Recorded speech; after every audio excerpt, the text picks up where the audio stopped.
안녕하세요 여러분, 드림코딩의 엘리입니다. 오늘은 자바스크립트 네 번째 시간 연산 오퍼레이터스에 대해서 알아볼 건데요.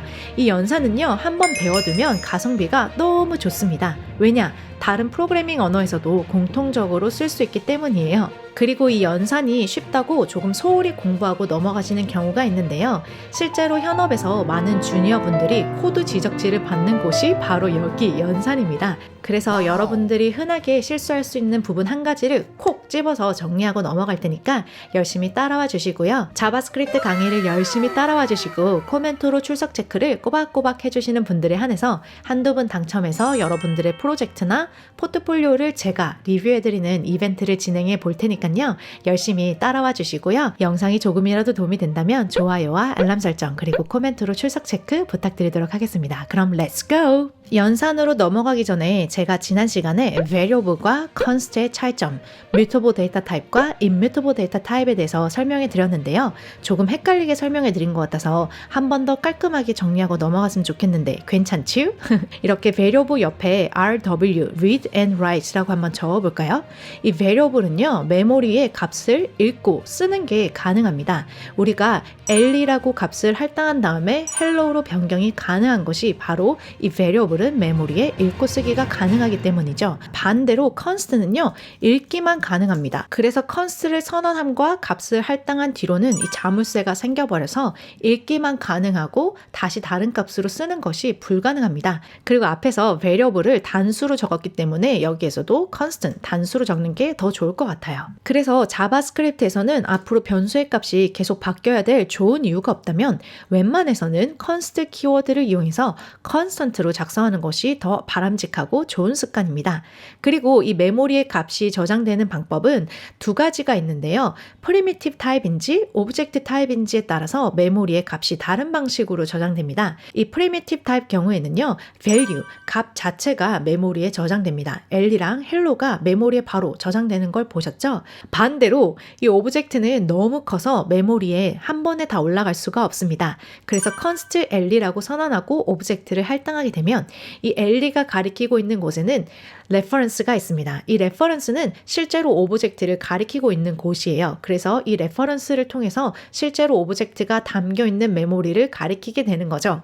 그래서 const L이라고 선언하게 되면 이 L이가 가리키고 있는 포인터만 잠겨서 이 L이가 다른 오브젝트로 변경이 불가능하지만 L이의 이름과 나이는 계속 변경이 가능한 것도 이 이유 중에 하나입니다. 그래서 primitive 타입은 value로 값이 저장되고 오브젝트는 오브젝트를 가리키는 reference가 메모리에 저장된다라고 이해하시면 좋을 것 같고요. 이 아이를 한번 복사하신 다음에 밑으로 가져와서 좋은 노트를 한번 작성해 봤으면 좋겠는데요. 데이터 타입에는요, 이 immutable 데이터 타입과 mutable 데이터 타입 두 가지가 있습니다.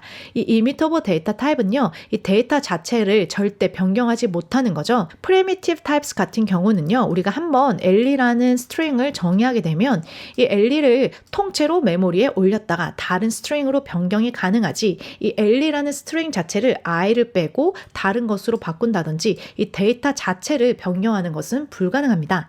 그리고 오브젝트 중에서도 꽁꽁 얼어있는 오브젝트가 있는데요. 이런 오브젝트도 변경이 불가능하기 때문에 이런 아이들을 immutable data types라고 합니다. 반대로 변경이 가능한 데이터 타입은요, 바로 오브젝트입니다. 우리가 L이라는 오브젝트를 선언하고 나서 L의 안에 있는 이름이나 나이를 변경했잖아요. 그래서 그 오브젝트는 계속 스스로 변경이 가능하기 때문에 바로 mutable data types입니다. 그리고 자바스크립트에서는 기본적으로는 모든 오브젝트는 변경이 가능합니다.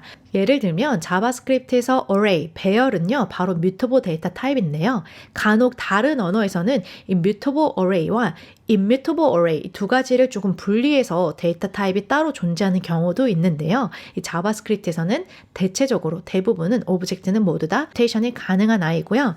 이게 조금 이해가 안 돼도 괜찮아요. 다음 오브젝트나 클래스를 다룰 때 한 번 더 짚고 넘어갈 거니까요. 이렇게 노트만 작성해 놓고 다음에 한 번 더 자세히 알려드리도록 할게요. 여러분들께 최대한 많이 알려드리고 싶은 제 욕심 너무 과했나요? 그러면 이제 우리 오퍼레이터로 넘어가도록 하겠습니다. 자, 오퍼레이터도 노트를 정리하면서 배워볼 건데요. 이렇게 operator.js 파일을 만드시고 index.html에서 연결해 주시면 돼요. 아직 임포트를 배우지 않았기 때문에 이렇게 스크립트를 바꿔가면서 작성해 보도록 할게요.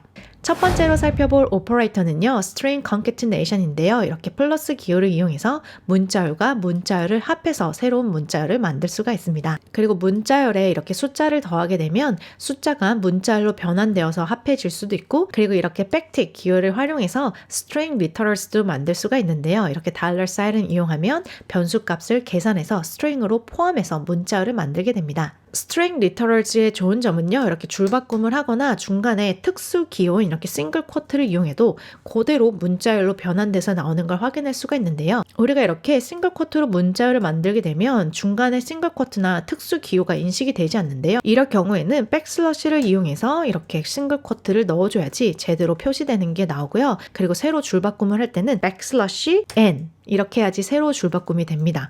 그리고 백슬러시 t는 탭 키고요. 이런 특수 문자열도 나중에 검색하셔서 알아보시면 좋을 것 같아요. 두 번째는 너무 쉬운 numeric operators인데요. 이렇게 숫자들을 더하고 빼고 나누고 곱하고 나누고 나머지 값 그리고 2의 3승 이런 식으로 숫자를 연산할 수가 있습니다. 세 번째는요, 우리가 흔하게 쓰는 increment 그리고 decrement operators입니다. 이렇게 카운터라는 변수가 있으면 이 변수 앞에 플러스 기호를 앞에다가 붙여주게 되면 바로 pre-increment라고 하는데요. 이거는요, 바로 이 코드랑 동일한데요. 즉, 카운터에 1을 더해서 카운터에 다시 값을 할당한 다음에, 즉 카운터의 값이 하나 증가했으니까 바로 3이 되겠죠. 그래서 하나를 증가한 다음에 pre-increment라는 변수에 이 카운터의 값을 할당하는 거예요.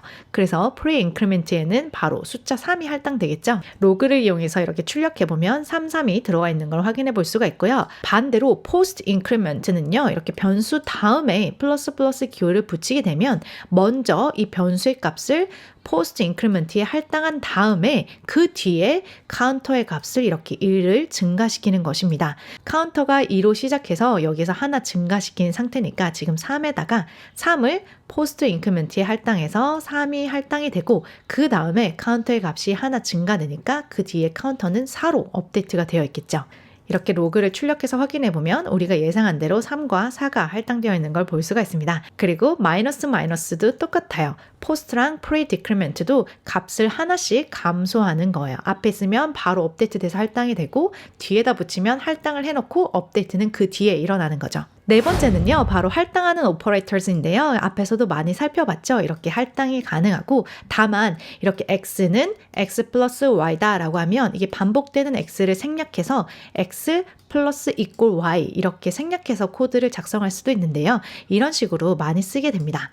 자, 다섯 번째로는요, 비교하는 operators인데요. 지난 시간에도 봤기 때문에 작거나 같거나 크거나 같거나 이거죠. 이제 집중하시고요. 여섯 번째로 중요한 logical operators에 대해서 얘기해 보도록 하겠습니다. or, and, not 요 세 가지의 연산자가 있는데요. 많은 분들이 여기서 조금 헷갈려 하시는 것 같아요. 이 or 연산자를 보시면 value나 expression들 중에서 이거 세 개 중에 하나라도 true가 되는 아이가 있으면 true로 계산이 되는 연산자예요. 여기에서 보시면 어떤 값이 출력될까요? 이 value 1은 first로 할당이 이미 되어 있고 value 2는 4가 2보다 작니? 아니잖아. 그러니까 이거는 first. 세 번째는 check라는 함수가 있는데요. 함수 아직 안 배워서 무서워하시지 마시고 이 check라는 함수는 쓸데없이 시간을 좀 낭비하다가 결국은 true를 리턴하는 아이예요. 즉 check는 true를 리턴합니다. 그러니까 value 1은 first, value 2도 first. 그래서 결국은 true로 리턴되는 아이죠. 여러분, 여기서 진짜 중요한 포인트는요, 바로 or 연산자는 처음으로 true가 나오면 거기서 멈춰요. 왜냐? or 중에 어떤 것이든 하나라도 true면 나는 true거든. 그래서 만약에 value 1이 true면 이 앞에서 true가 나오게 되면 뒤에가 true든 false든 나는 상관없어. 이미 나는 true거든. 그러니까 여기 보시면 이 true 값이 출력되고 더 이상 이 wasting time이라는 요게 출력이 안 되는 게 보이시죠? 그 말은 value 1이 true이기 때문에 야, 게임 끝났어. 나는 true야. 나는 끝. 이렇게 끝나버리는 거예요. 여러분, 여기에서 많은 주니어분들이 코드 지적질을 당하게 되는데요. 이렇게 컴퓨테이션이 헤비한, 연산을 많이 하는 함수를 호출하거나 또는 expression 같은 아이들을 제일 앞에다가 두게 되면 안 되겠죠. 당연히 심플한 이런 value 아이들을 제일 앞에 둬서 얘네들이 first일 때만 마지막에 마지못해서 호출하는 게 제일 좋습니다. 그래서 expression이나 이렇게 함수를 호출하는 아이들을 제일 뒤에다가 배치하는 것이 효율적인 코드 작성이겠죠. and 연산자도 비슷해요. 대신에 and는 요 세 개가 다 true가 되어야지 true return하는 아이예요. 그래서 이 value 1이 false가 나오게 되면 게임 끝났네. 나는 무조건 false야. 너네 뒤에가 true인지 false인지 나는 상관 안 해. 그래서 얘네 두 개는 실행이 안 되는 걸 확인할 수가 있어요. 그래서 and도 heavy한 operation일수록 제일 뒤에서 체크하는 것이 좋습니다. 그리고 and는요, 간편하게 널 체크 같은 걸 할 때도 많이 쓰이는데요. 이 오브젝트가 널이면 false가 되기 때문에 이 뒤에가 실행이 안 되겠죠. 즉, 널 오브젝트가 널이 아닐 때만 이 오브젝트의 something이라는 value를 받아오게 됩니다. 그래서 저것을 굳이 코드로 풀어보자면 이런 식으로 되는데요. 나중에 간편하게 코드를 작성할 때 유용하게 쓸 수 있습니다. 마지막 not 연산자는요, 값을 반대로 바꿔줍니다. 이 value 1이 true이기 때문에 false로 바꿔서 변경하는 거죠. 7번째로 equality에 대해서 한번 알아볼 건데요. 이렇게 두 개의 equal 사인을 쓰게 되면 바로 lose equality라고 불립니다. 그 말은 이 타입을 변경해서 검사를 하기 때문이에요. 즉, string 5나 넘버로 된 5나 이 두 개는 똑같다라고 나옵니다. 그리고 얘네 두 개는 똑같지 않다? 아니야, 얘네는 똑같아 라고 해서 false로 나오게 되거든요. 그래서 자바스크립트 엔진은 야, 문자열이긴 한데 안에 들어있는 건 숫자 5잖아. 그러니까 너네 두 개는 똑같아 라고 얘기하는 거고요. 이 세 개의 equal sign은요, strict equality입니다. 즉, 그 말은 타입을 신경 써서 타입이 다르면 넌 다른 애들이야 라고 하는 거예요. 그래서 이 세 개로 검사를 하게 되면 야, 너네는 다른 타입이잖아. 너는 달라. 이렇게 얘기해 주는 거죠. 그래서 코딩 하실 때 웬만하면은 strict equality를 사용해서 검사하는 게 더 좋습니다. 이 equality를 공부하실 때는 오브젝트를 조금 더 신경 써서 공부하실 필요가 있는데요. 우리가 오브젝트는 메모리에 탑재될 때 레퍼런스 형태로 저장된다고 말씀해 드렸어요. LE1과 2는 똑같은 데이터가 들어있는 오브젝트지만 실제로 메모리에는 1과 2에는 각각 다른 레퍼런스가 들어있고 그 다른 레퍼런스는 서로 다른 오브젝트를 가리키고 있습니다. 그리고 LE3은 이렇게 LE1의 레퍼런스가 할당되어 있으니까 똑같은 레퍼런스를 가지고 있게 되는 거죠. 그러면 여기 콘솔에는 과연 어떤 값이 출력되게 될까요? LE1과 LE2에는 각각 다른 레퍼런스가 저장되어 있기 때문에 레퍼런스가 다릅니다. 그래서 얘는 false로 출력이 되고요. 그리고 LE1과 LE2는 똑같은 타입이든 아니든 레퍼런스 값이 다르기 때문에 얘네들도 다 false입니다. 하지만 LE1과 3는 똑같니?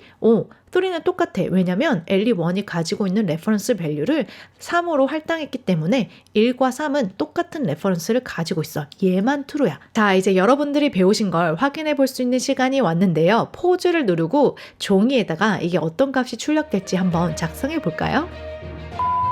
0과 null, undefined, empty string은 다 false로 간주될 수 있다고 했죠. 그래서 얘는 true고요. 하지만 0은 불리언 타입이 아니기 때문에 우리가 type strict equality를 이용하게 되면 얘네는 당연히 false입니다. 그리고 empty 문자열은 false? 네, 맞아요. 그리고 empty 문자열은 불리언 타입이 아니기 때문에 얘도 false입니다. null은 undefined이야? 얘는 특이하게도 yes. null과 undefined는 같은 것으로 간주되지만 null과 undefined는 다른 타입이죠. 그래서 얘는 false. 여러분, 여기까지 잘 따라오고 계신가요? 여러분들 두뇌에 과부하가 안 걸렸으면 좋겠는데요. 우리가 프로그래밍의 하이라이트인 컨디셔널 오퍼레이터와 룹스에 대해서 한번 알아볼 거예요. 이것을 써야지만 그때서야 비로소 우리가 프로그래밍을 했다라고 말할 수가 있는데요. 한번 시작해 볼게요. 자, 8번째로 배울 것은요, 바로 if, else입니다. 그 말은 if statement는 이 statement가 true면 그 안에 있는 블럭을 실행하게 됩니다. 너의 이름은 엘리니? 오, 나 엘리야. 그러면 이 콘솔 로그를 출력해서 welcome 엘리라고 나오게 되죠. 근데 이 이름이 엘리가 아니라 코더라고 하게 되면 넌 엘리니? 아니야, 난 엘리야. 그럼 다음 else if 그러면 너는 코더니? 나 코더야. 그러면 이 코더가 실행되는 거죠.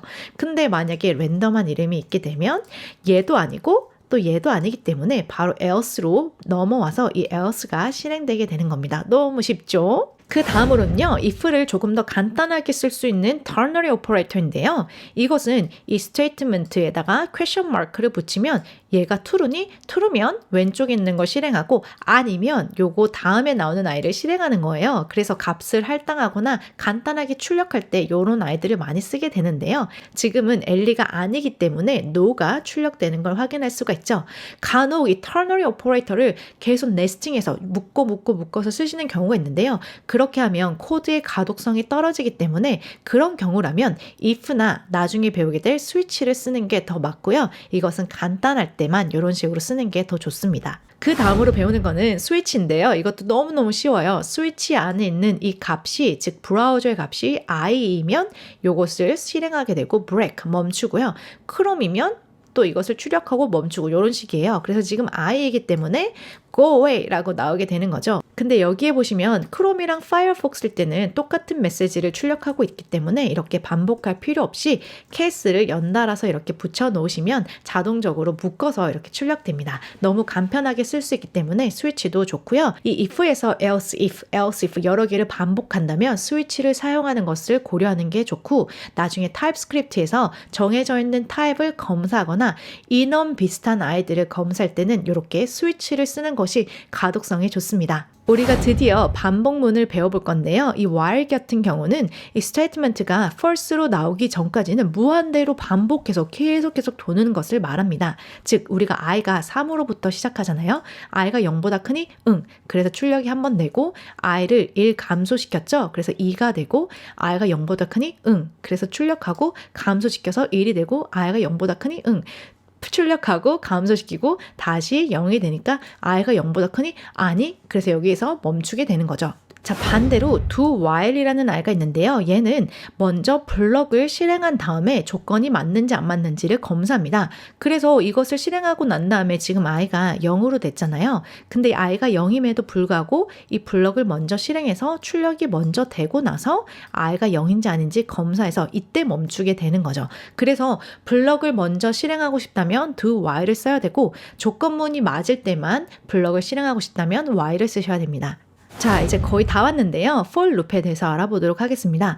이 for 같은 경우는 시작하는 문장 그리고 컨디션이 중간에 오고 그 다음에 마지막으로 어떤 스텝을 밟아 나갈 건지를 명시하게 되어 있어요. 그래서 여기에 보시면 이 begin은 딱 한 번만 실행되는데요. i를 3으로 준비 운동을 시켜놓고 야 i가 0보다 크니? 응. 그래서 이 콘솔 로그를 출력을 하게 되고 그리고 하나 더 감소시켜서 i가 0보다 크니? 응. 출력하고 감소하고 그래서 for loop는요. 이 begin을 딱 처음에 한 번만 호출을 하고 그 다음에 블럭을 실행하기 전에 컨디션이 맞는지 안 맞는지 검사한 다음에 이 블럭이 다 실행이 되면 스텝을 실행하게 됩니다. 그래서 얘네들만 계속 무한해서 컨디션이 안 맞을 때까지 계속 실행하게 되는 거죠. 이렇게 기존에 존재하는 변수의 값을 할당할 경우도 있고요. 이렇게 for 안에서 inline variable declaration이라고 하는데 이 블럭 안에 이 let이라는 지역 변수를 선언해서 이렇게 작성하는 것도 좋습니다. 이런 while이나 for 같은 거는 서로 네스팅해서 작성할 수가 있는데요. 이렇게 for 문 안에 다시 for를 작성하게 되면 i가 0일 때 j를 0부터 9까지 계속 삥삥 돌리고 그 다음에 i가 1일 때 0부터 9까지 돌리고 네 이렇게 네스팅해서 작성하게 되면 빅 O가 n의 2승입니다. 이렇게 작성하는 거는 CPU에 좋지가 않아요. 그래서 되도록이면 피하는 게 좋죠. 마지막으로 퀴즈가 하나 나가는데요. 이런 루프 안에서는 break나 continue 같은 키워드를 써서 루프를 끝낼 수가 있습니다. break는 루프를 완전히 끝내는 거고요. continue는 지금 것만 스킵하고 다시 다음으로 스텝으로 넘어가는 것을 말하는데요. 퀴즈를 직접 한번 해보셨으면 좋겠는데요. 숫자를 0부터 10까지 짝수인 아이들만 프린트하는 것을 continue를 이용해서 한번 만들어 보시고요. 두 번째는요. 주어진 숫자의 범위 0부터 10까지를 루핑하는 것을 작성하시되 대신에 숫자 8을 만나면 그만하는 것을 한번 작성해 보실까요? 정답은요. 0부터 11보다 작을 때까지 뺑뺑 돌면서 숫자가 홀수인 경우에는 continue를 호출하셔서 그 다음으로 이 콘솔이 출력되지 않도록 넘어가게 작성하면 되고요. 사실 이게 연습하려고 이렇게 한 거지 실제로 이렇게 하는 것보다 그냥 짝수일 때만 출력하는 거 내가 원하는 걸 때 이렇게 출력해서 작성하는 게 더 좋고요. 두 번째 정답은 뭐 다른 식으로 작성하실 수도 있겠지만 i가 8보다 크면 그만두는 이런 식으로 작성해 보시면 좋을 것 같습니다. 루프를 공부할 때 레이블 레이블이라는 것도 있는데요. 궁금하시면 한번 찾아보면 좋을 것 같습니다. 현업에서는 이 레이블을 사용하고 있지 않는데요. 이 레이블을 쓰게 되면 좀 나쁜 냄새가 난다고 하는데 레이블을 쓰지 않고 코드를 조금 더 간편하게 바꿔서 충분히 피해서 작성할 수 있기 때문입니다. 오늘 강의는 여기까지입니다. 조금 세세하게 알려드려서 영상이 길어져서 조금 걱정이 되는데요. 피드백을 주시면 여러분들 피드백을 참고해서 다음 영상 때 더 좋게 만들어 보도록 하겠습니다. 그럼 여러분 열심히 하시고요. 저는 다음 시간에 뵐게요. Don't forget to code your dream. Bye everyone!